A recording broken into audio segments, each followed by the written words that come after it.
Bakit ni minsan di natin subukan alagaan ang nasa ating kapaligiran?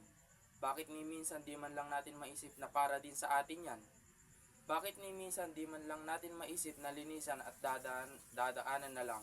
Sa tingin nyo ba, hindi natin kinakailangan yan? Sa palagay nyo ba, hindi tayo nauubusan ng pangangailangan? Bakit hindi nyo subukang magtanim at pagandahin ang kalikasan para may maitulong ka naman sa ating kalikasan? Bakit pati basura di maitapon ng tama? Sa bawat puno ng ating pinuputol, hangin ng buhay ay unti-unting nagkukubli. Ang bawat tubig at lupa ay dumaranas ng sakit na hindi na mababawi. Ang dagat na dati kumakaway ng biyaya, ngayoy humihiyaw sa plastik at langis.